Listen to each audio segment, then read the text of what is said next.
Everyone hear me? Yes, please help yourself to chocolate.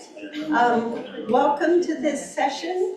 This is Understanding Pathogen Flows Associated with Sanitation, Hygiene, and Hygiene in Urban Communities and Healthcare Facilities, but also known as the PROMISE Consortium side event.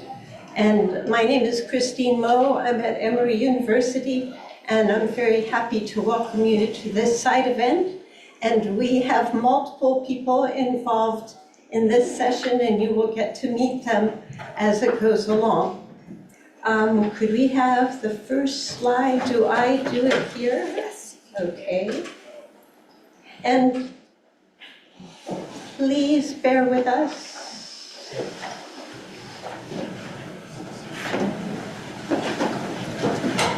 Oh, should I try this one? Okay.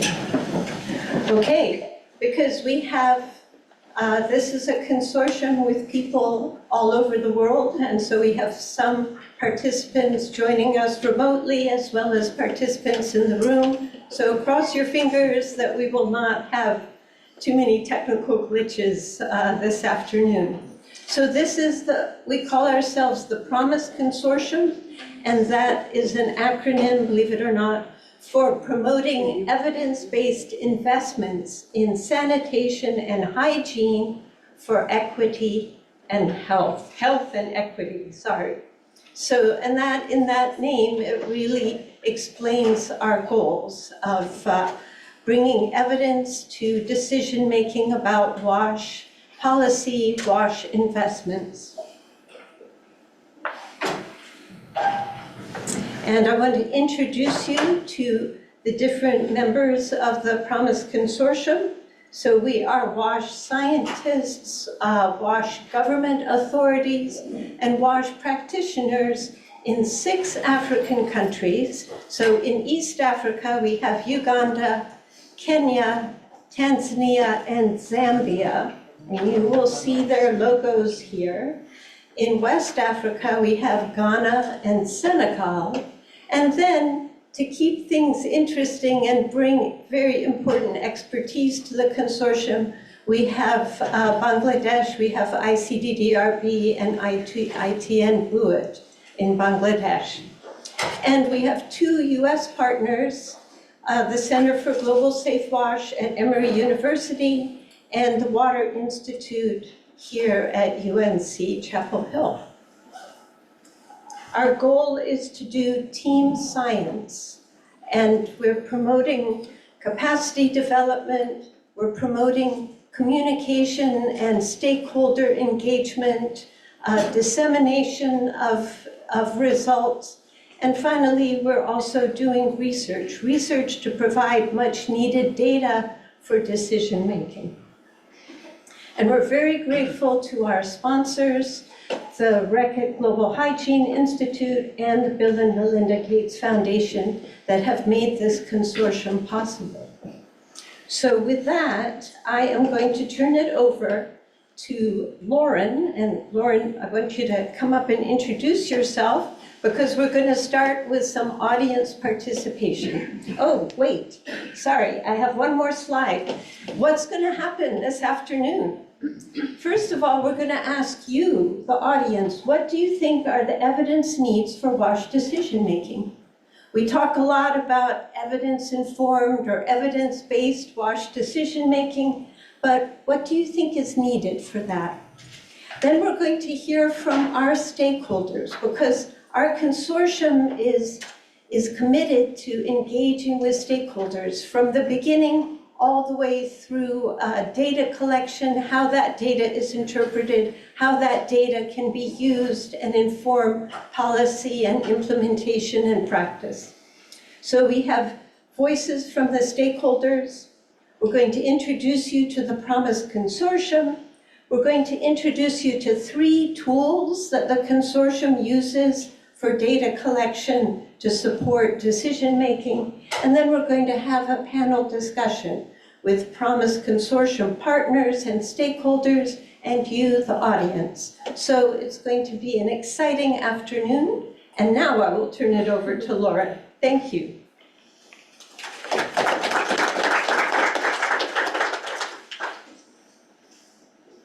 right, good afternoon, everyone. My name is Lauren Sprouse. I'm a PhD student here at UNC Chapel Hill, and I'm going to kick things off with a word cloud. Maybe.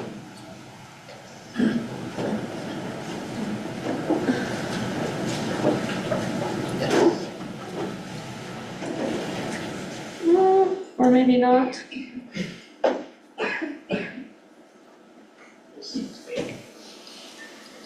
Clicking trust.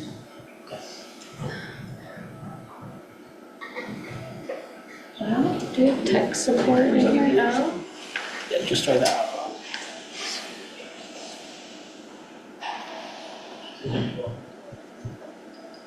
Well, while she is trying to get her Mentimeter to work, you can be thinking about what do you think are the top needs for evidence for decision making? Is it data? What type of data? Is it social media? Is it more conferences? Is it different types of capacity development? Yeah. Okay, it seems the Mentimeter plugin is not working this week, but just a question to keep in mind. Other sessions. Well, in that case, I'll turn it over to Habib, who will be moderating our session on stakeholder voices.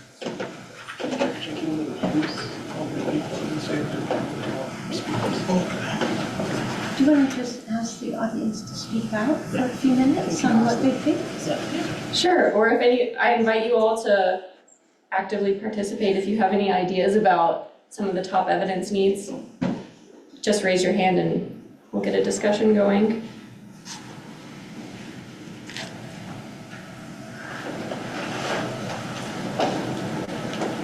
Are there any decision makers in the room? Yes? No? Are we all researchers? Yes, Jill? I mean, if I'm allowed to start it, but one of the things that both with this project and others that I've come up with is both the evidence, but also how you communicate that. So a lot of it, I keep hitting the communication piece of not just having like spreadsheets or evidence, but how do you make this, put this into a format that the stakeholders can then use for advocacy on their side, or it's both for decision making and advocacy, but for them to be able to communicate to broader audiences. So I think it's both the evidence and the communication of it. Thank you. So evidence that's in language that a broader audience can understand. And graphics. And graphics, videos. Mm-hmm.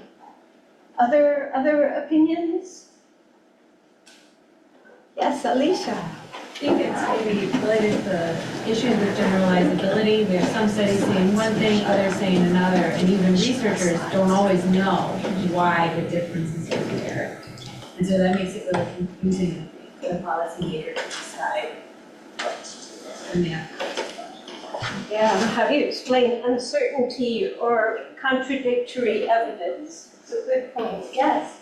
I would also propose more regular data collection as opposed to like a single time that kind of focuses on monitoring and evaluation over long term instead of just individual instances. Yes, that's a really important. Is there recent data or is there data that's 10 years old, and how useful is that for decision making? So ongoing data collection. Good. Yes, please. So it may be that everybody in a location has at least some idea of what the main problem is, but then in terms of solutions, often people might gravitate towards a solution they know or something that's a bit conventional. So the evidence that decision makers might need would be, are there alternative solutions that I can trust? That's excellent. You know, how are these decisions made? Are we just doing what the country next door did or what was done in another city? Or is there new evidence that is trustworthy that could be used? And I think the gentleman next to you has something, yes? I feel like context, so the word actually most used last 2 days, including today, so So contextualize evidence need for like decision making, so that especially like socio-political aspect, socio-political norms, cultural norms, these are like important with the main evidence, like scientific evidence. So I feel like contextualized evidence needs for what, including like other decision. Very important. And many times, I think we hear from decision makers, well, that data came from another country. It doesn't mean that it's applicable here in our country. So that's very important. Are we ready for our stakeholders? Habib?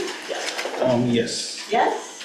Okay. So we had stakeholder meetings as part of the consortium, and my colleague Habib Yakubu is going to lead the discussion of what we heard from the stakeholders in various countries.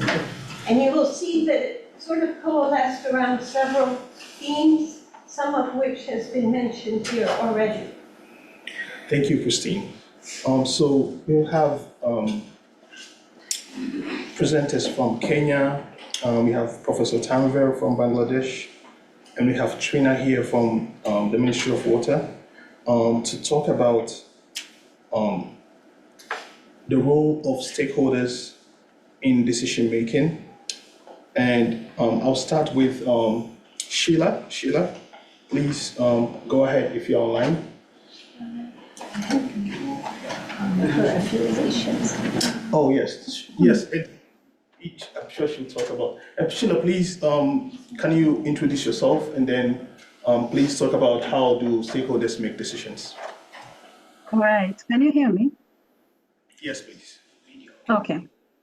I wanted to say good evening, then I realized it's not evening for everybody. So hi, everybody, and it's a pleasure to be joining you virtually. Of course, I would have loved to be there in person. And my name is Sheila Simeo from the African Population and Health Research Center in Nairobi. And we are part of the PROMISE Consortium, as has already been mentioned.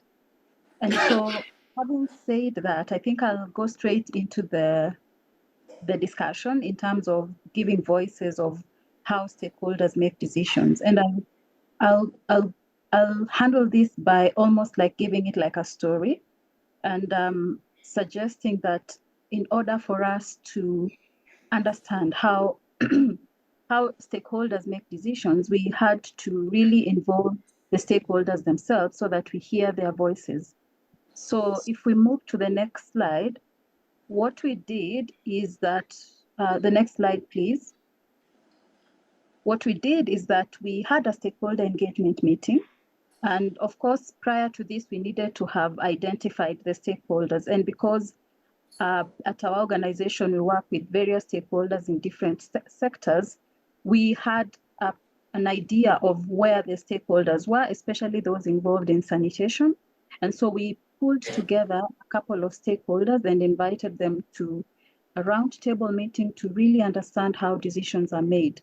So these stakeholders were drawn from different organizations and different ministries, or say different institutions. So we had stakeholders from the ministries of health and water, specifically health and water, because we all know in most of our countries, sanitation almost cuts across between the Ministry of Water and also Ministry of Health. And then we had partners who implement programs or projects within the various counties, so to speak, or within the country.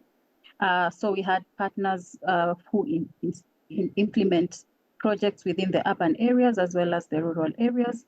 We had partners or stakeholders from the water utility, specifically because of the provision of water, other partners from non-governmental organizations, and other partners from research institutions. So part of the discussion during this meeting were questions around how to make informed decision making, how do we make decisions, how do the stakeholders make decisions, what are some of the decision making tools, and what do they need in order for them to make decisions that are informed. And so if we move to the next slide, what I'm going to present today, next slide, is just to give you a snippet of how decisions what are some of the voices that came out in terms of how decisions are made. And I've put this into almost like two categories. And one category I've classified it as the external factors, and the other category has been classified as the internal factors. The external factors here mean factors that are, allow me to use the word, outside the borders of the country. So specifically say factors that are international or not really country specific, but maybe because of other factors that are outside the borders of the country. And then there are internal factors that in this case are factors that are specifically within a country. So looking at the external factors, we have, for example, global commitments. And global commitments are, most of the countries have subscribed to the Sustainable Development Goals. So because of that, Kenya as a country in this case also subscribes to the Sustainable Development Goals. And so because of that, decisions are made based on what the countries have committed to, in this case, the Sustainable Development Goals. Secondly, factors around technology or innovations. And this is mainly about what is emerging. And a classical example for this is probably what is the newest safe vaccine in the market that probably is being employed or given in most of the countries. So newest technology, newest innovations. Then issues around funding. And this could be related to what are some of the needs, or not really needs, but some of the factors. What are some of the factors that are being driven in terms of funding? And a good example is that countries could receive funding, but that funding is specific for a certain aspect of decision of sanitation. So the decisions that will be made will be specific to the kind of funding that the countries are receiving. And then lastly, public health threats, and these are probably epidemics that stretch beyond the borders of a country. And we all know, like right now, we just came, or I'm not so sure that I should say we just came from, but we had the COVID pandemic. And we also are having issues around the Mpox virus. Of course, in countries, we have the Marburg virus and all that. So such public health threats leads to certain decisions being made. And then internal factors, the most common one was political reasons. So countries will make, stakeholders or within the country will make decisions based on what's the political motive, or what are some of the political intentions that the leaders need to be moved within a country. Again, issues to do with public health threats, in addition to the external ones, but also internal ones. For example, at that case, we were having issues related to cholera. And so most of the decisions that were made at that time were based on the fact that there was need to come up with measures to prevent the spread of some of these threats. And at this point, I really needed to mention that stakeholders were particularly in this area mentioning that when there are such threats, the decisions that are made are almost like a reaction to what is happening. And so highlighting the need for continuous surveillance and early warning systems. And then we had existing resources. For example, if there are funds, for example, if funds have been allocated to a certain percentage that goes to sanitation, then decisions will be made because of that time. Because of the available resources. And finally, what is the existence in terms of policies and also in terms of data. So all that really influences what happens or how stakeholders make decisions. Thank you. Thank you so much, Sheila. And we invite Professor Tanvir to talk about how they are implementing sanitation support tools in Bangladesh. Thank you very much. So briefly, I'm here on behalf of IT and GUID and my colleagues from icddr, and I'm going to basically go through how decision making is currently taken on in Bangladesh for implementing sanitation projects, and how we are engaging with stakeholders to improve on the current situation and the evidence-based decision-making status. So this is, I'll start from a little bit of background.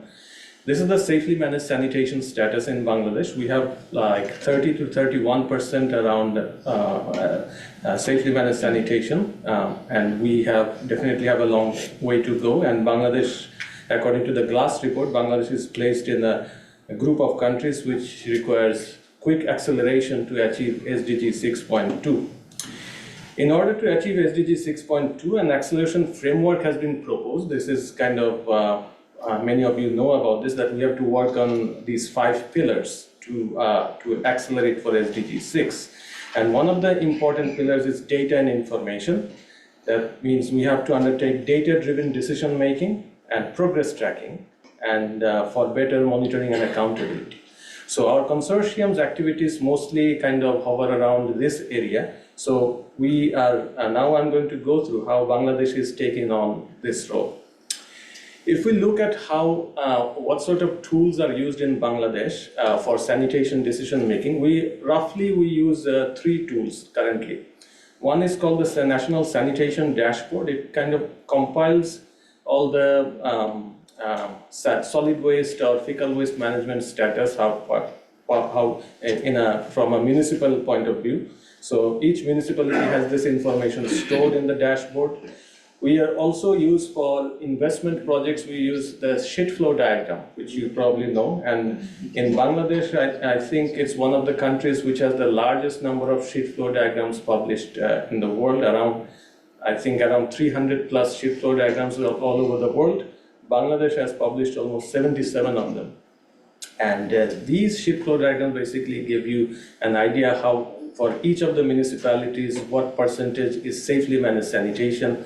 And this is currently being used for most investment projects. When the development partners come in, they want to know what the status of the municipality is.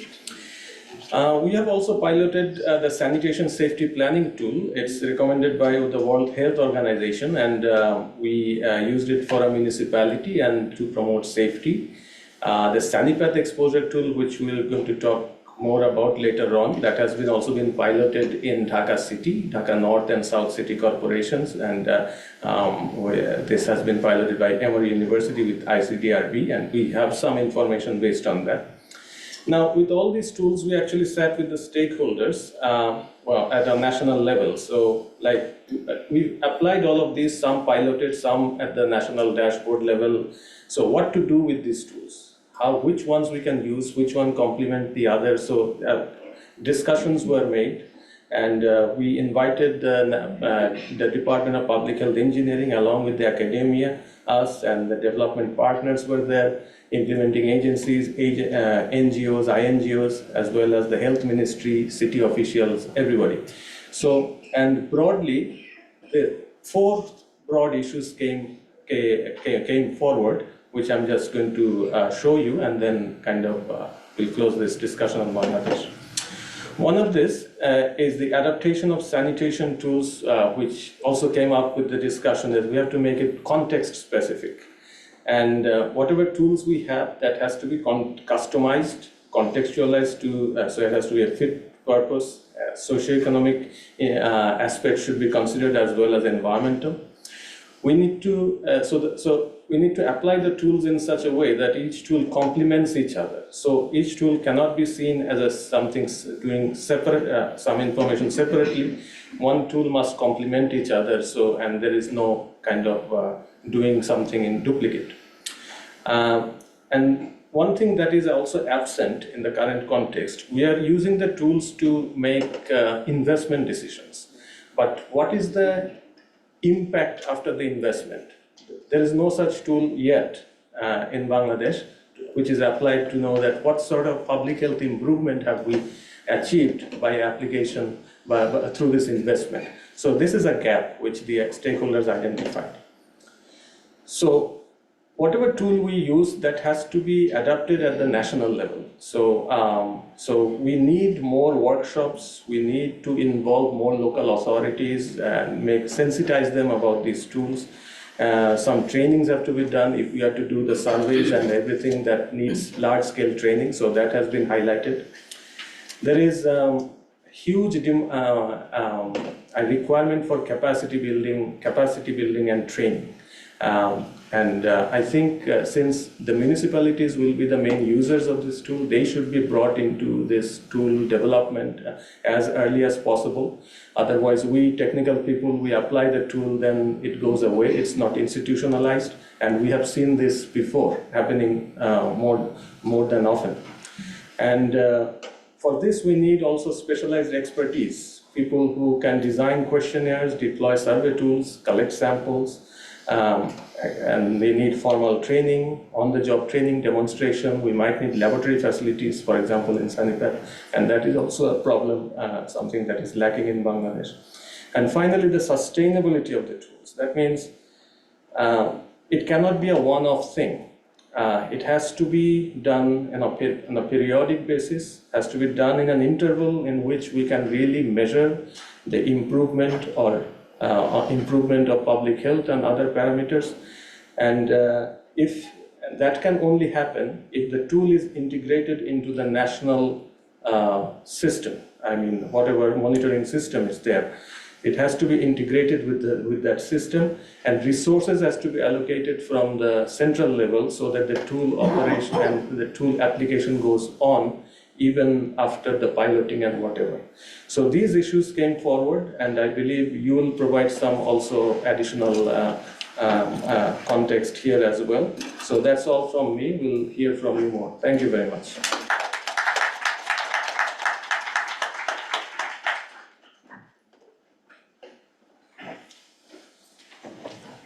Thank you so much, Professor Tamfer. We invite Trina from the Ministry of Water and Environment from Uganda to also add to the stakeholder voices in terms of how to use tools for decision making.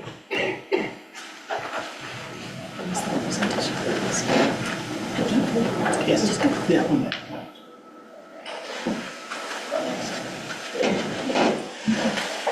Good afternoon, ladies and gentlemen. I'm called Trina Sumilisha from Ministry of Water and Environment in Uganda, and we are one of the members of the consortium for this ongoing project. I'm here to give you feedback from the stakeholder consultation processes that were taking place in Uganda, and I'll basically talk about how we are looking at mainstreaming decision support tools for evidence-based decision making. I'll start by flashing that, how we are standing in terms of sanitation and hygiene access in Uganda. And we basically measure safely managed sanitation, basic hygiene, those are households not sharing. That's how we stand. We divide them into rural and urban. And we also look at access to improved sanitation at healthcare facilities, mainly looking at inclusive sanitation facilities. And we're also looking at access to hygiene. And hygiene, we mainly measure the hand washing. So our sanitation is a shared responsibility within the sector, and it is shared between different line ministries. That's Ministry of Water and Environment, looking at the urban, Ministry of Health, looking at rural sanitation, together with healthcare facilities, and Ministry of Education looks at sanitation in schools. So that shows you how we have quite a number of stakeholders that have to come in place to be able to discuss this. So we were trying to look at the capacity. We have how we can mainstream these tools within our decision making, and the stakeholders we met included government, as I mentioned, and in addition to the three line ministries, we had National Planning Authority, that is our main body that helps in decision making. We also have Kampala City Council Authority. Then we brought on board development partners, and civil society organizations. We also had a representation of academia. We work closely with them, and also the private sector. We have an association of Uganda emptiers who do who offer emptying services within the cities.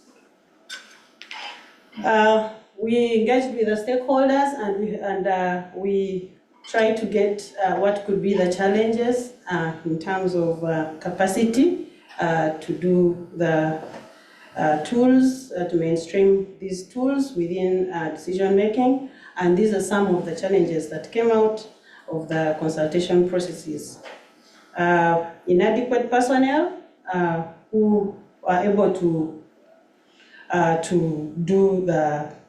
run the tools, and also the personnel don't have inadequate knowledge about these tools. You find some are able to know what sheet flow diagrams are, others know wash fit, others have no community-led total sanitation. Then other tools like SunPath, no one knew anything about it.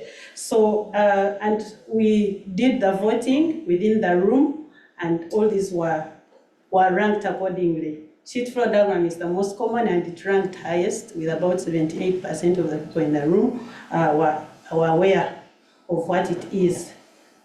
There were also challenges around technology, use of different software and applications that are linked to the tools, and also within the stakeholders, no resources are being allocated for capacity building to be able to help out in training these different tools.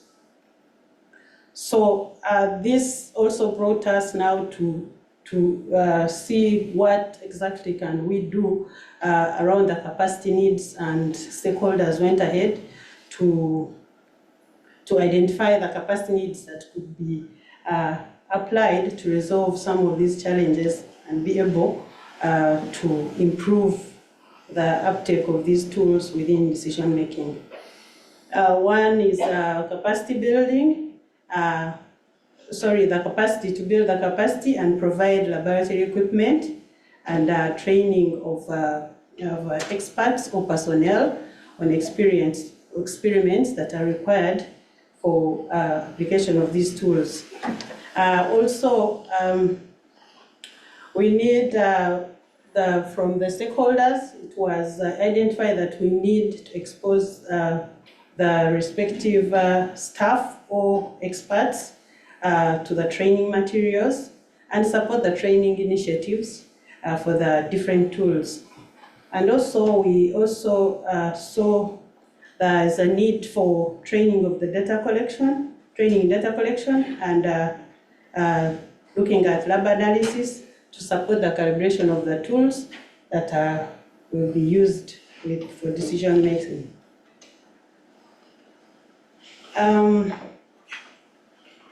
That's all I have to share with you from Uganda. Thank you.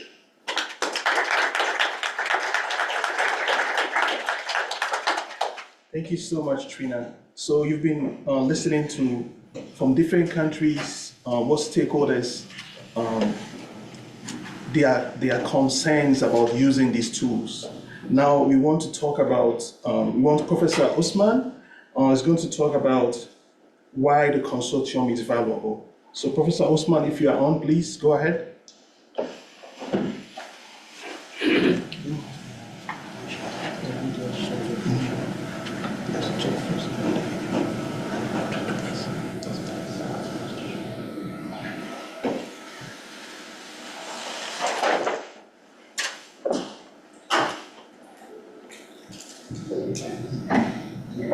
Professor Usman, are you there?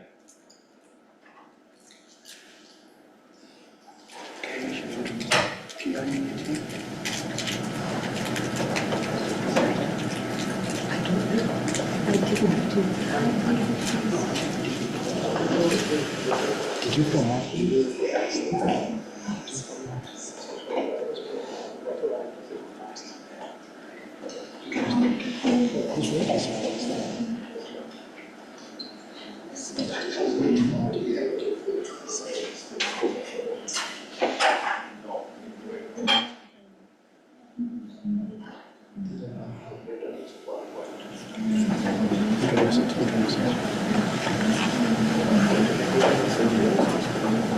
All right, we trying to just.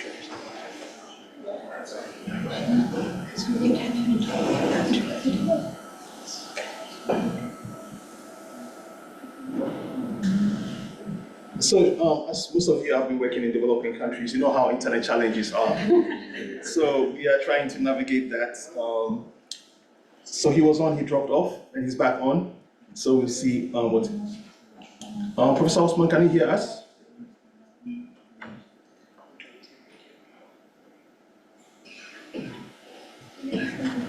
Okay.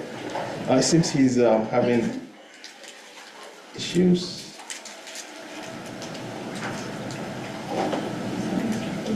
Okay, I just.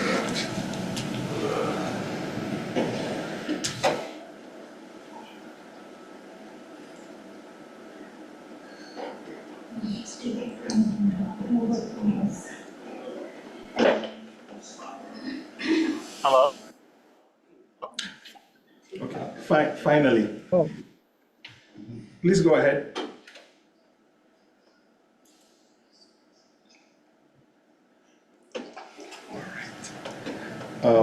I think in the interest of time, we'll move ahead. We have a video we want to show to you where we recently had a workshop in Kampala, Uganda, where all the stakeholders came together to talk about how to move this process forward. So, show you the video. Hello? Hello? Can you guys hear me? Yes, we can hear you. Can you talk for a minute?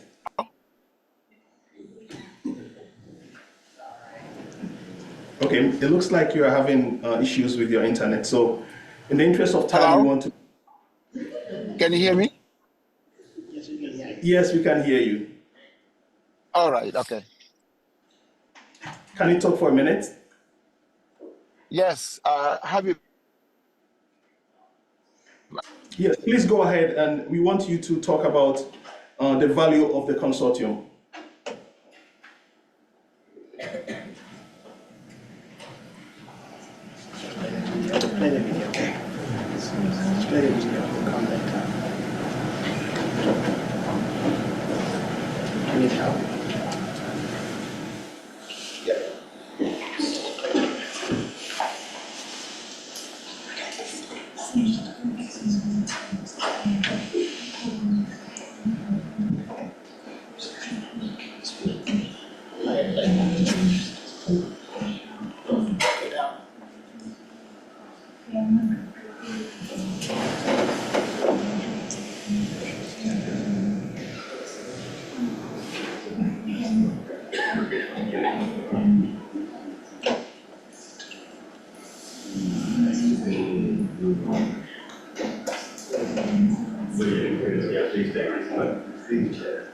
I'm sorry. Just keep going.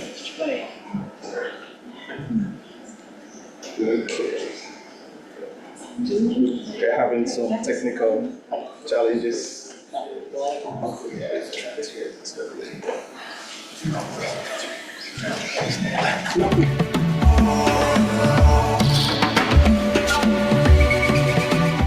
The PROMISE Consortium is a multidisciplinary group of researchers and practitioners from 10 institutions in Africa, 2 institutions in Asia, and 2 universities in the United States of America. That is University of North Carolina and Emory University. PROMISE stands for Promoting Evidence-Based Investments in Sanitation and Hygiene for Health and Equity. This consortium was started in 2022 with the initial meeting in Seattle, and this meeting was convened by the Gates Foundation. Following that meeting, we wrote a grant proposal that was funded by the Gates Foundation, and currently we are implementing 3 critical activities. First and foremost, we are using innovative tools such as the SandPath tool, the Compass tool, and the WashFit tool to study sanitation and food hygiene in communities, as well as infection prevention and control in healthcare facilities. Secondly, with the support of Emory University and University of North Carolina as technical advisors, we are building capacity in the institutional, in the partnering institutions and member countries for the utilization of these sanitation decision-making tools. And thirdly, we are promoting and advocating for the institutionalization of these decision-making tools into existing policies and guidelines. I was one of the founders of this Promise Consortium. I've been in the field of water sanitation and hygiene for about 40 years, and I have seen that this is a very challenging problem globally. So the Promise Consortium is really taking a public health perspective on water sanitation and hygiene and looking to see how can we support decision makers to make better, well-informed decisions, informed by evidence, informed by data, so that they can target the areas that need investment the most and that would be most effective in protecting public health and protecting the environment. We started initially with two tools. We had one which is called SANPATH, which is led by University of Emory, Emory University. The other one is Community Hazard Pathogen Flow Tool, which is led by University of North Carolina. So those were the first tools. And if you look at the SANPATH tool, it's a really good tool that it takes you all the way to look at exposure pathways and talk about what are likely to be, public health impacts that happen during those exposure pathways. Whereas when you come and look at the Community Hazard Flow Tool, it looks at the sanitation infrastructure and it looks at what are likely to be the unsafe releases of human excreta from these infrastructures, and what are the pathogen or hazard related issues with these kind of unsafe returns. So the two tools are really great tools because they help decision makers in how to prioritize sanitation decision making. We have identified 3 communities, for instance, in Kampala, some which are predominantly sewered, some have a mixture of sewer network and on-site sanitation facilities, and another is predominantly with on-site sanitation facilities.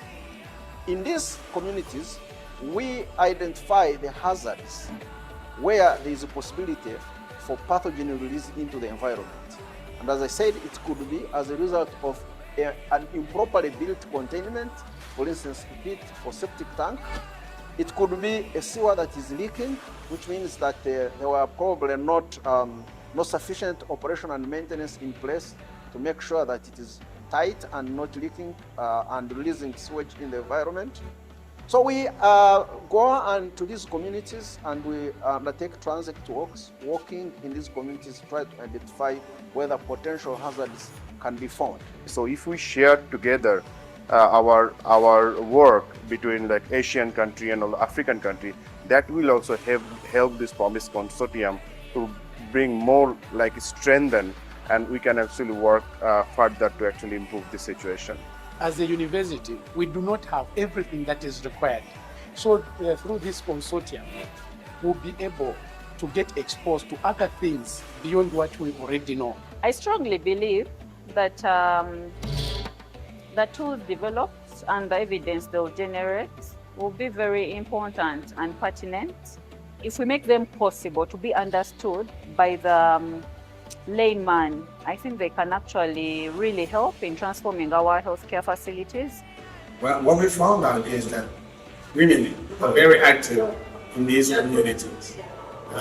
They're organized around different structures and they can really get involved in almost everything that we do. I am happy to be part of the Promise Consortium. One thing that is unique about the consortium is the wealth of expertise and the different institutions both in Africa, Asia, and in the US.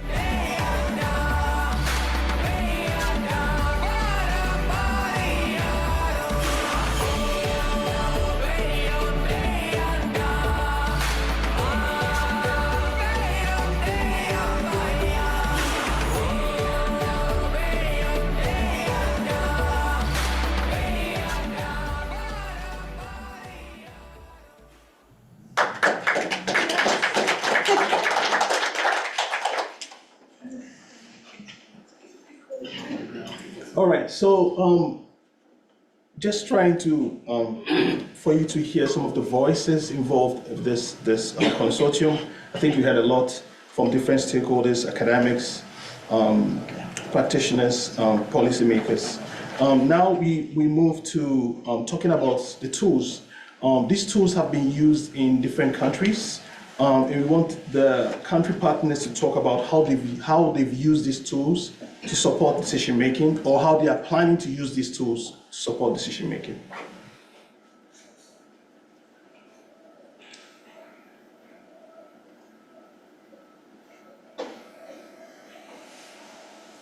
So we have I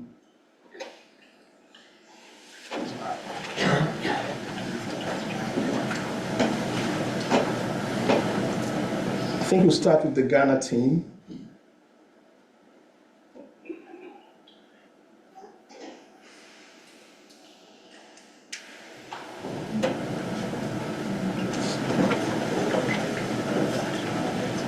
Benedict?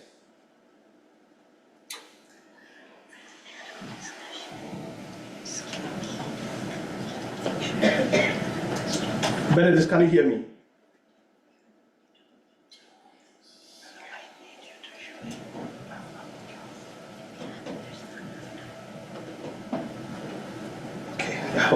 Can you present that idea? Yeah. Okay. I have to get it. Okay. Let's see. I think it's on.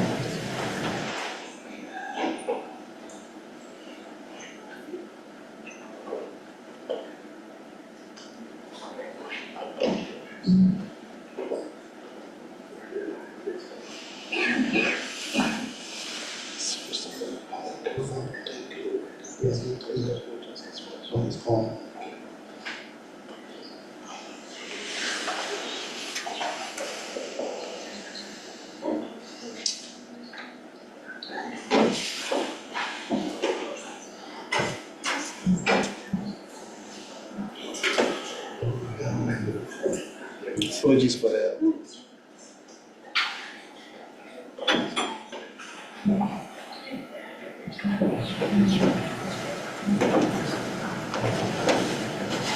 Benedict, can you please go ahead?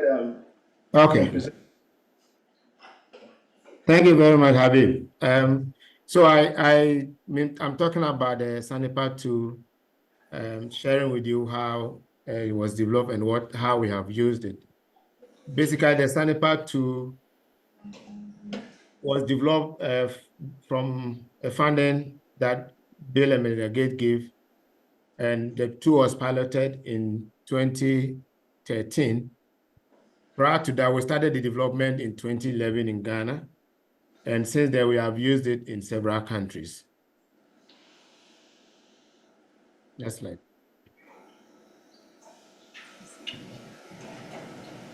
So on the next slide, so the tool basically is developed to help us address the issue of scarcity of data available to WASH policymakers and implementers. And as I mentioned, 2011, we started the development in Ghana, and we have gone ahead. The project was Sanitation Part 2, and we have gone ahead to develop the exposure assessment tool. And the tool basically, if you go to the next slide, please, is basically designed to assess public health risks and also use the information to raise awareness. And then also based on the results, we're able to prioritize where we need to make the right investment given limited resources so that we can have the necessary impact. And the tool is standardized and it has very methodological steps, but the idea is that it's been developed in a very simple way that can help users to go through quickly. It starts from taking information at a preliminary stage to understand the context. And the tool allows you to also customize to suit the context that you are working. So with information from the preliminary assessment, you're able to determine which pathways you are focusing on and set up your study the way it should be. So you go through the system and then you're able to do everything to reporting. In terms of what results you get, the tool is able to generate results for you, which we call the people plots. And in the people plot, you're able to analyze what are the different pathways and the impact that they are making. So you can compare which pathway is making the greatest impact. And also you can use the same pathway to compare across different communities. We are also able to analyze for men or adults and then children. And you can also customize to look at different population characteristics. So if you look at what we have here in the tree plot, it shows that the work that was done on the left side, the tree plot that is there was the work that we did in Kumasi in 4 different communities. And you can see on the top that for adults, drain was for what a major issue in 3 communities, while produce was 1. But for children, drain were the critical issues that were supposed to be looked at. So with this, you're able to really fashion out what interventions that you quickly need to put in place to address public health risks. So once you have the risk, you're able to take some decisions. Basically, you are looking at what are the dominant pathways, and then immediately you can take action. But generally, you can look at the results and fashion out different interventions that can actually improve public health within the community. So in the work that we did in Kumasi, there were some quick gains that we could really look at or address without major resources. Checking out the utility in terms of how they dispense water at the public standpipes, behavioral change education in schools, and also one particular case of a public toilet that was releasing a lot of pathogens into the system was shut down. But then you can also look at more long-term actions in terms of what do you need to program. And in that area, the municipality that we work with use that one to get funding, win an award of 400,000 pounds that they reinvested in to improve sanitation situation in the community. And then also we have used that to support the development of food safety and quality compliance protocol within Ghana. So this is a picture of what the award that they won was used to do in a particular school, and this helped them to have a good sanitation facilities. Next slide.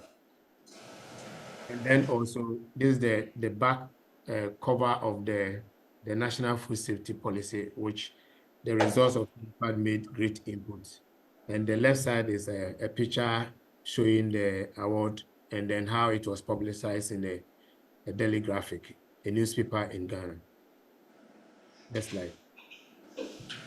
So the SANIPA tool, apart from giving policymakers and implementers pointers as to where they have to invest money and also generating good data for analysis, SANIPA tool also has a lot of linkages with other concepts and development issues that is within the system. So if you take citywide inclusion, the SANIPA tool with the data that it generates and the actions that you can take would go in a long way to support citywide inclusion in terms of making sure that facilities or investment are equitably and inclusively provided to the population. It is also able to be used to do gender sensitive analysis by analyzing the data using the gender perspective to know what impact the poor sanitation environment is having on gender. And then also we assess floods as one of the pathways, and it will help us to also look at climate issues. And then also the whole thing also helps us to address risk across different groups. Thank you so much, Benedict. So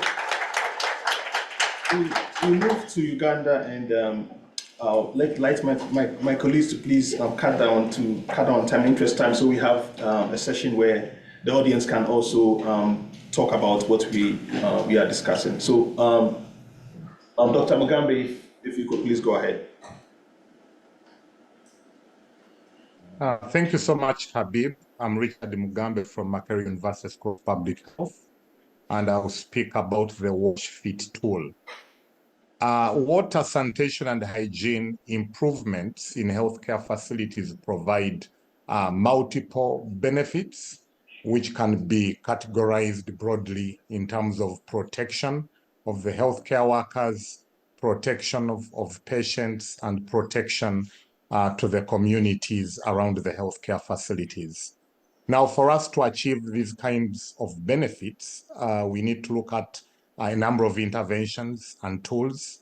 And one of the tools that is critical to achieving improvements in WASH in healthcare facilities is the WASH Fit tool. Next slide, please. Now, what is WASH Fit and how does it work? So the WASH Fit tool is a comprehensive risk-based management tool that is used to address WASH improvements in healthcare facilities. For us to be able to apply or deploy the WASH Fit tool, we need an enabling environment, which is demonstrated by good leadership in terms of political commitment, as well as written programs that allocate clear responsibilities to personnel and provides finances for the implementation of activities. And once you have that enabling environment in place, then you can implement the WASH Fit tool using the 5 steps, which include 1, establishing and training the team that will be responsible for WASH Fit and quality improvement in the healthcare facility. And then secondly, you assess the healthcare facility based on the 5 JMP standard indicators, as well as the other indicators, including climate resilience, personnel and management, aspects of energy and environment, and gender equality. And you score those indicators, and you establish the total WASH Fit score. The 3rd step involves identifying and prioritizing areas for improvement, and that is achieved by ranking the risks of the problems that have been established at the stage of assessment, and that is done using the risks, the likelihood and severity scores. From the 3rd stage, we go to the 4th stage, which looks at developing an improvement plan and taking action. And as you implement that action plan, you also ensure that you monitor, you review, and you adapt and improve the plan accordingly. And as you implement these interventions based on the plan that you've established, you achieve short-term outcomes and long-term impacts. The outcomes are mainly in terms of improved infrastructure, services, and facility management. And the long-term impacts are usually around quality, equity, and dignity. Next slide, please.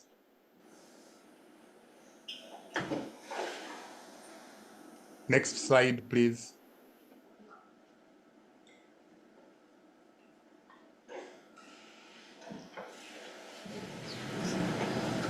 Next slide, please. Habib, can you hear me? Yeah, sorry. I'm trying to. Oh, sorry. Yeah.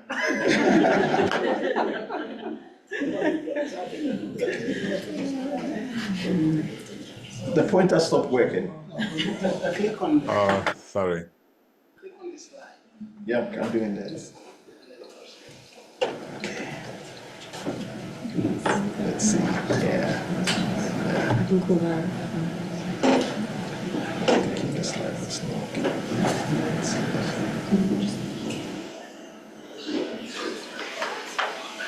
Technical challenges. Okay.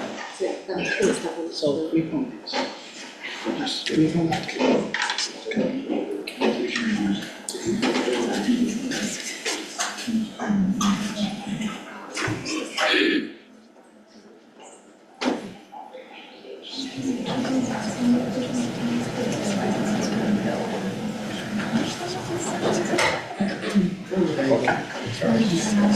Thank you. Next, please. So it means you have to speed up now. Yeah. Yeah, so thank you. So in Uganda, the WashFit tool has been deployed across several districts in the country, but I would like to share experiences from the work that we've been doing with ZIEH over the last couple of years in northern Uganda in the districts of Amuru and Nwoya. Next slide, please. So following the assessment that we did in those districts, in the healthcare facilities there, the priority areas were around environmental cleaning, sanitation, hand hygiene, and waste management.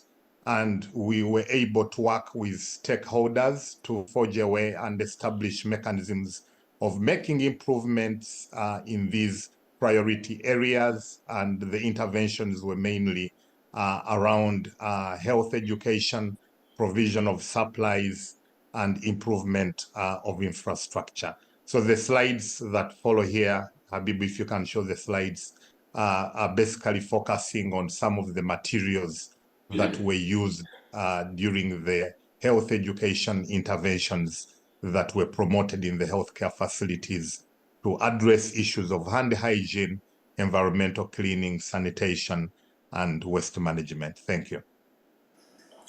Thank you so much, Dr. Mugambe. I hope you have a smooth ride from here going.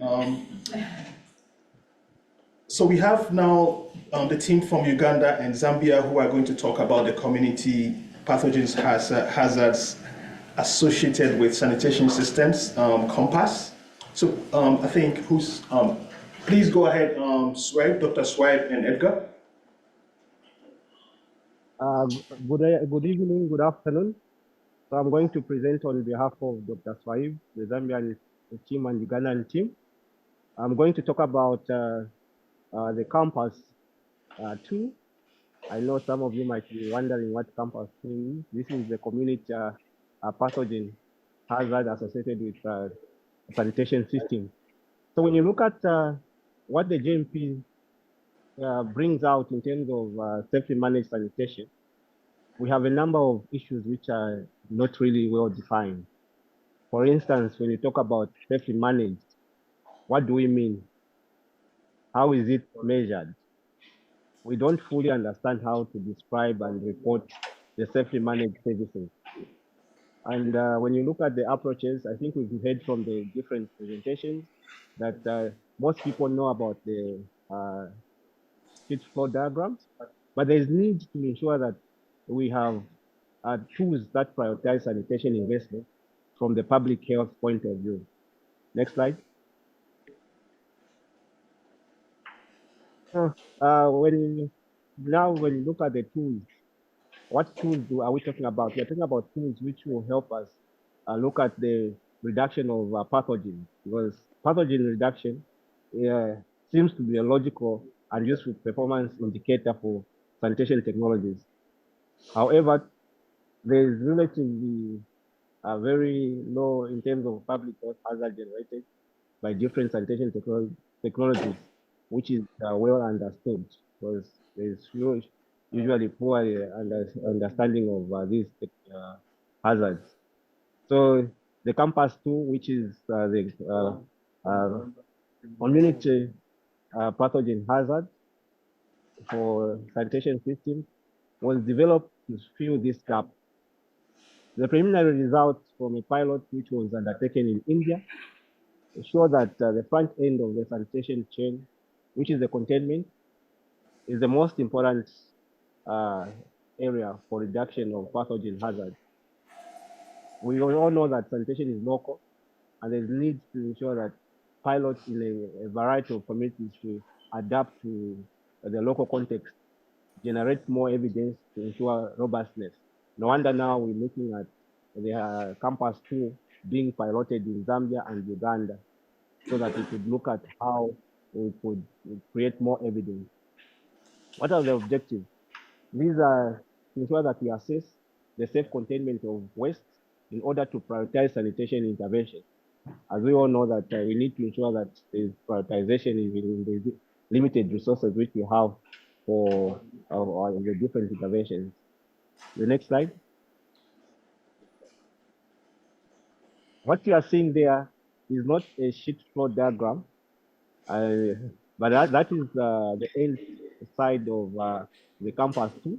I think you will see that it contains the sanitation chain, and we have the containment, the emptying, the transport, and of course the disposal. But we are interested in the daily pathogen releases to the environment, and that is quite key.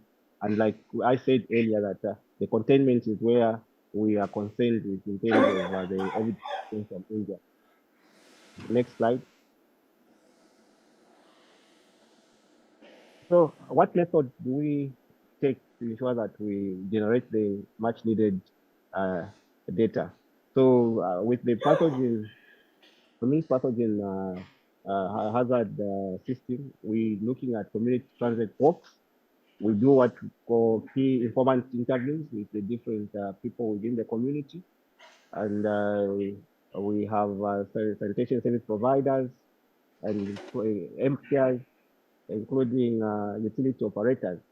We also have structured observational surveys in the containment system, emptying operators, treatment plants, and different other areas which we observe.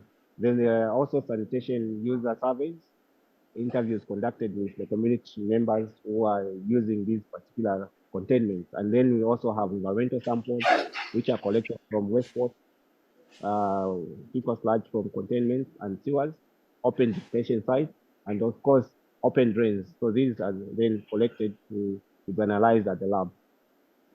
Next slide. You can see the photos just showing us the different containments. What are the findings so far from Zambia and Uganda? For Uganda, you can see that mostly we have aligned pit latrines with slabs, lined pit latrines, and flushable toilets to lined pits. So we can see that these are the common containments which are being used in Uganda. Next slide, please. And for the system to also, for people to understand the system well, there is need for stakeholder engagement. So the stakeholders are engaged to understand the needs, sanitation needs, and what challenges are being faced, and also look at the hotspots for the pathogen hazard associated with unsafe sanitation, and also how to use data to prioritize and inform decision making, because we need that data which is generated and ensure that we help prioritize decision making. And the finding for Zambia, you can see that Zambia is working in also very urban areas of Lusaka. We have so far witnessed and lined pit latrines, is witnessed and lined pit latrines, and also 4-flush manual flushing and ventilated improved pit latrines have been witnessed so far. And those are pictures just showing the processes. What are the next steps? So what is happening now is there's analysis of environmental samples for enteric pathogens, which is going on. There's also refining of the campus tree so that it is robust, so that it can be implemented in multiple communities. We would want to ensure that this tool is robust to ensure that it is well used in different settings. Then we're also looking at the stakeholder engagement to determine how sanitation investment can be prioritized. So different stakeholders are being engaged and will continue being engaged to look at how best we could prioritize investment in sanitation so that we have a number of buy-ins from all the levels, starting from the city officials, including the Ministry of Water and Health at the national level. With that, I think the next slide is just to say thank you for listening. Thank you so much, Edgar. So another round of applause because we've gone across the whole, two continents, trying to let people talk, not talk because we want them to be, they are our stakeholders in the consortium. We want them to talk for you to see what they are doing on the ground, not for people here to tell you what they are doing. That's the main goal. That's why we are pushing for, although we're having technical challenges, we want them to speak because they've been, the whole 2 or 3 weeks now, they've been planning to talk. So that's why I've been patient just to get them on. So thank you so much, everybody. And now I'll hand over to Dr. Musa.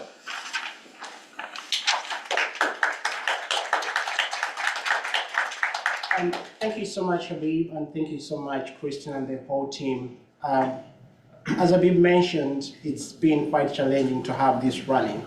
So what we're going to do is the more fun part, which is mostly we want to hear from you. So we've been here, you had Christian didn't have to say much, Habib didn't say much. We wanted them to speak what they are hearing from the communities. We've got a chance to have you here. You also have experiences on how you try to inform decision making. We're going to the next session, which is going to be like a panel discussion, where we're going to have some of the people on the consortium come in front, and then also have the audience try to discuss some of these big questions we're trying to answer with the consortium. So I'll start by having the Bangladesh team, and I think I'll have Professor Taveo come in front. I also have Sarah from icddr join us, and also have the Ministry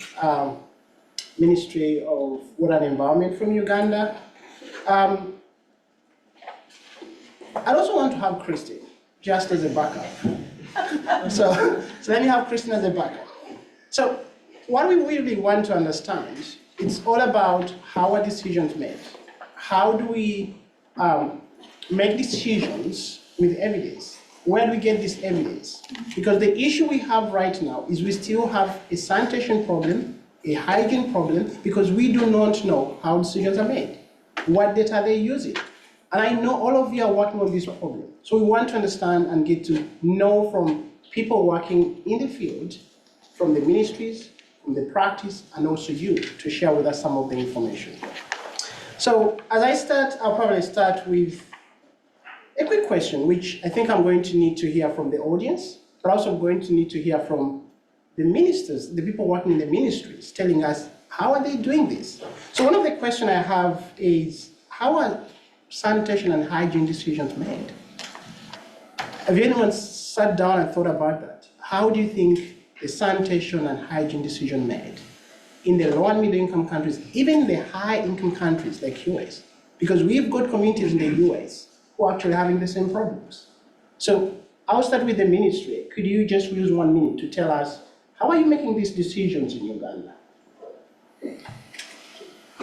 Thank you, Doctor.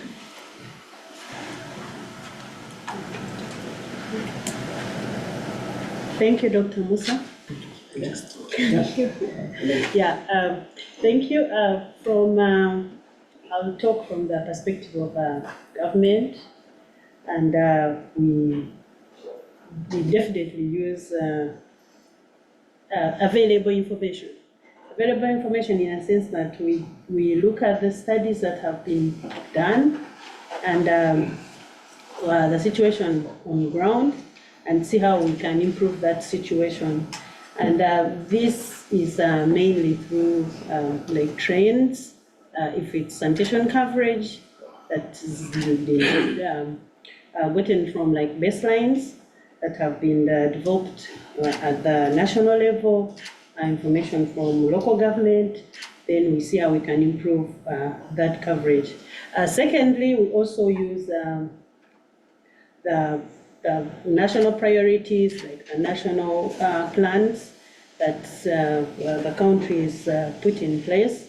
We also look at the sector reform. Sometimes the sector changes direction. If SDGs come because of the international obligations, then we change accordingly. And of course, we also follow political pronouncements in most cases. There are usually presidential directives that come all through, and you have no choice but to look at it. And even the sitting government could be having some manifesto that is already in place and they have a direction. So we make decisions in line with all those. Thank you. I think that's a good response. I think I'm going to move away from the microphone because I need to engage with the audience, because I want to get some of these responses both from the audience and people who are actually making these decisions and actually working in the sector. But I know we have the audience that actually is working with some of these communities. Some of you are actually working on research that inform policy, and we really need to get a chance to understand, have you been involved in some of these decisions and how do you think have been made?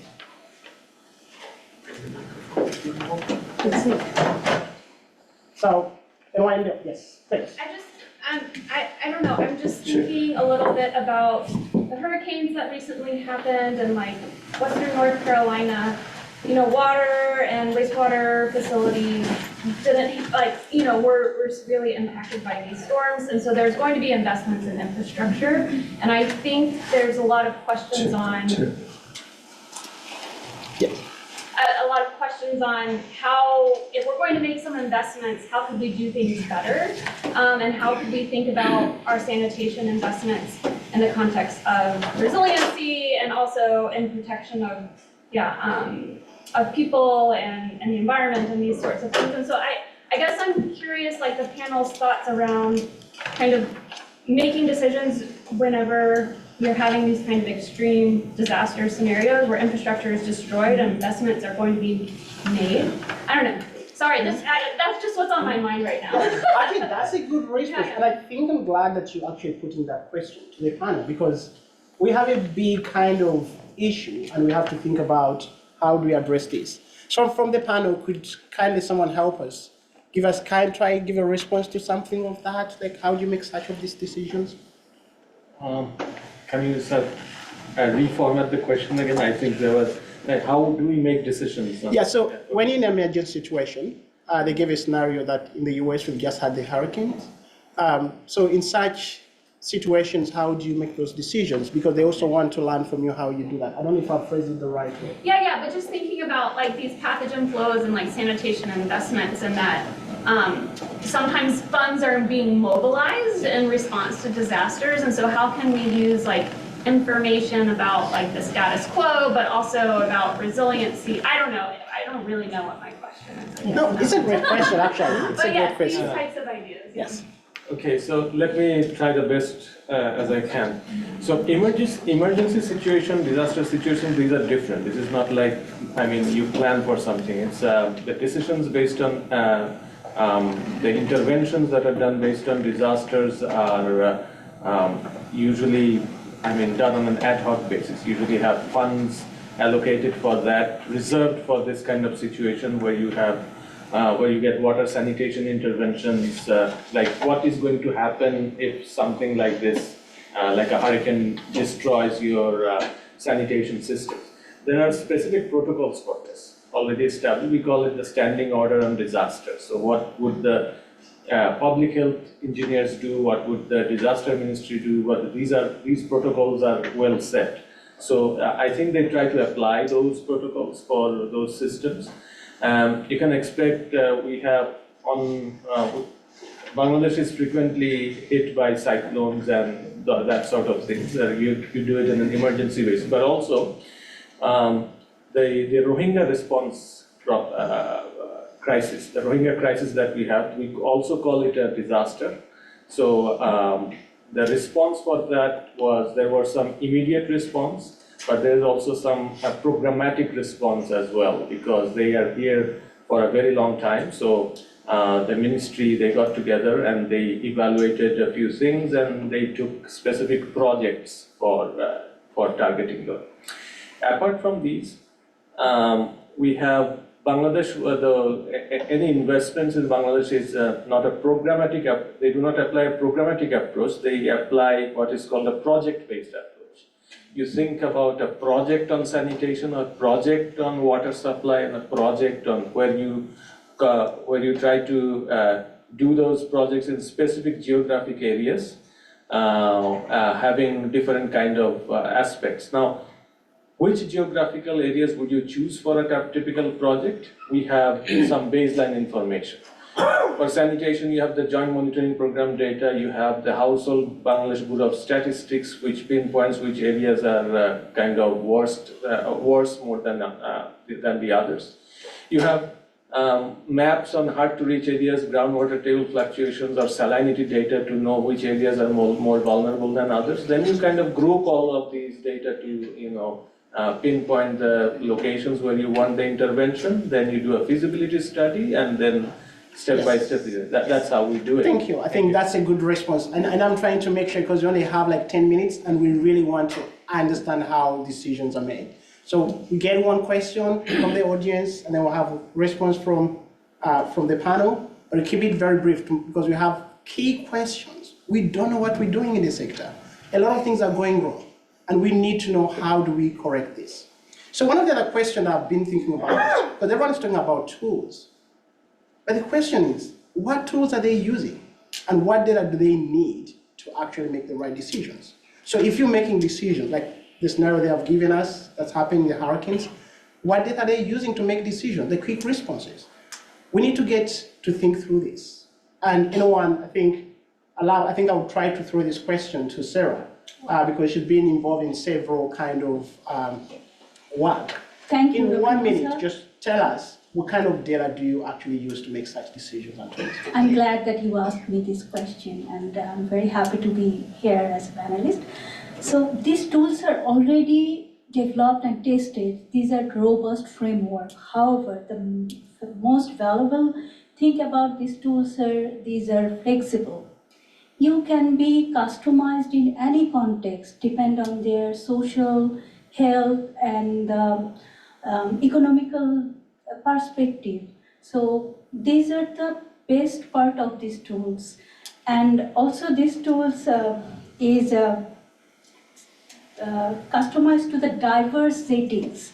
So you are also using in different continent here, in African continent, in Bangladesh. So these tools, I feel based in this,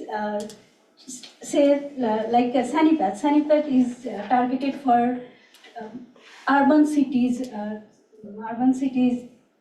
risk assessment for pathogens, and which is aligned with the SDG 6. So I think I try to answer the most of this important of the two, the contextual and flexible, and this is aligned with the SDGs. Excellent. I think that's really good response. Thank you so much for letting us know. I know we have very few minutes and we have people online, and I will try to monitor the chats as well, and then questions coming online, but I'll engage with the audience as well. As I'm doing that, already a comment has come in, and this has come in from Pete Kowski. And what he says is, it is a horrible thing to say, but still true. You must never waste a good disaster. If you need to make long-term investments in something like drainage, you have to be ready and seize the movement after the bad flooding. So that's something we need to think about. All right, about that, maybe we need to hear from the audience about the same. Yes. Hi, I'm Sabita. I'm a PhD candidate at University studying, and I'm from Nepal. So my question is to Professor Tanvi. So in Nepal, I was involved in this national WASH. It's called ANWASH, which is a national NIS system, and it's kind of like sort of making a dashboard and collecting centralized data on WASH. And I was leading the team to collect data on 2 municipalities in Nepal when I was there, because I was doing my PhD. And one of the things that I really felt challenged was, as you said, like this kind of data, we have a lot of universities coming together, a lot of funders coming together. It's a project-based approach and one-time collection of the data. And the challenge is always on monitoring and updating that data. And even if we engage the municipality mayors or the engineers over there, I just feel like we need to have to build that capacity to engage them in the data. Because when I went back to Nepal, when I was collecting my data as part of my PhD fieldwork, the engineer that we trained during the ANWASH data collection, he was not there. And no one, again, ever used that MIS system that we collected the data. And I was really sad because there's a lot of money put into it. So, because the project ends, And I know like we have to align it with the national government, and Nepal has done a good job on that. The Ministry of Water Supply has now making mandate that if you want budget and wash, you have to make your wash plans, you have to collect the annual data. But still, like, how can we make this monitoring and updating of the data robust, and how can we convince the funder or the donors to build the capacity of that person, so that they are engaged in the data, they are them who are analyzing the data, and we academic and the researcher are the person who back up them and help them to engage with their data and not us presenting the data. So what can we do on that? Yeah, thank you for the question. I don't know if we have because we are also suffering from the same thing. Now, there are also, I think what we are doing, it might provide some direction here. Now, this type of data that we are talking about, like fecal sludge collected, transported, some of these are very complex to understand. And if you want to engage local stakeholders, they might, if they, I'm not sure if they're really technical people there, but if not, then you might be wasting a lot of resources spending it on them. What Bangladesh has done basically is that in the national dashboard, where we have all the sanitation and waste management data now compiled together, what we're doing is that instead of depending on the municipalities, we use the municipality connections, but the data are all collected now in a central form of data collection. So the Department of Public Health Engineering, they oversee the data collection themselves. It is better if a central agency does that, so the data is stored centrally, it's curated centrally, and it's vetted centrally, and it's available for use for all stakeholders. So one solution is to keep the data collection to be uniform, keep the data collection stored or managed centrally. But when you do the data collection, you have to apply those, you have to have the resources available, maybe every 3 or 4 years when you need to update it. It has to be, the data collection requires budget, and the budget has to be allocated by the central government. So you have to make that sure that that budget is there. When you decide on the tool, then maybe you can, first you have to decide on which tool you're going to use, then you allocate the budget to have it centrally managed by a central agency. And that's one solution, but I don't think this is the only solution. There could be other solutions as well. Thank you. Thank you so much. We're running out of time. Resources are usually limited, so we have to work within the time we have. We only have 2 minutes, but we had a question, and I'll take that question, and I think I have another last comment coming in from one person, and then we'll be closing the session. We want to be here the whole day, but we can't. Yes. Thank you. My name is Gloria from Kenya, and I'm a student from Kenyatta University of Agriculture and Technology. And I would like to ask a question about self-reported data. And self-reported data often affects the reliability and accuracy of data. So how do you ensure that how do you ensure that you get reliable and accurate data using when you're doing the self-reporting? Will you take that? Yeah, I think Sarah can take that. Self-reporting data systems. So here also this framework will help, because this framework will framework are built for data collection and analyzing. So if this, even it's self-reporting, but it's under a framework like WashFit or Compass, so it will guide you into the integrated approach, not a self-reporting, whatever anyone want to yes or no, or 1, 2, 3. So I think these tools are developed for helping this ununiform data collection system. Thank you. I hope it will help. Thank you so much. We want to stop here, but I'm just going to ask one person to just give one closing remark, and that's Professor Ross. Tracy Ross. Tracy Moss. Oh, me for a closing remark? Yes, just give one minute to close the session. Slightly surprised. I think from my perspective, certainly the work we've done in Malawi, we've used the Sanitation tool, we've used some We've used it for alternative purposes, so we've used it particularly to look at AMR, for example, and doing that alongside our government partners and forming working groups, which has then helped the Malawi National Action Plan for Antimicrobial Resistance take a much more One Health approach going forward into the next phase, which has been quite exciting. So I think it's also looking at how do we use some of these tools to look at specific problems. And my soapbox is always like, how do we use some of these other agendas to leverage some influence and input to the WASH sector, which is not sexy and exciting, even though we all come here every year and get very excited about it all, but other people don't want to talk to us about poo. So, how do we get poo as a discussion point in the room? So, yeah, hopefully that's... Yes. Thank you so much. Thank you so much, everyone. I want to apologize for people online. We had several speakers online, but we had issues with how they can talk to us from different continents. But thank you so much, everyone. And we look forward to seeing you again next time when we have to have such a session.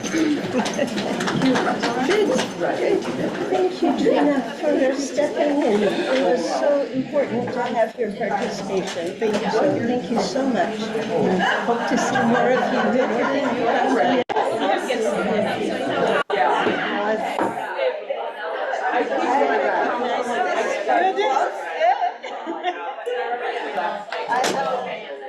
Yeah.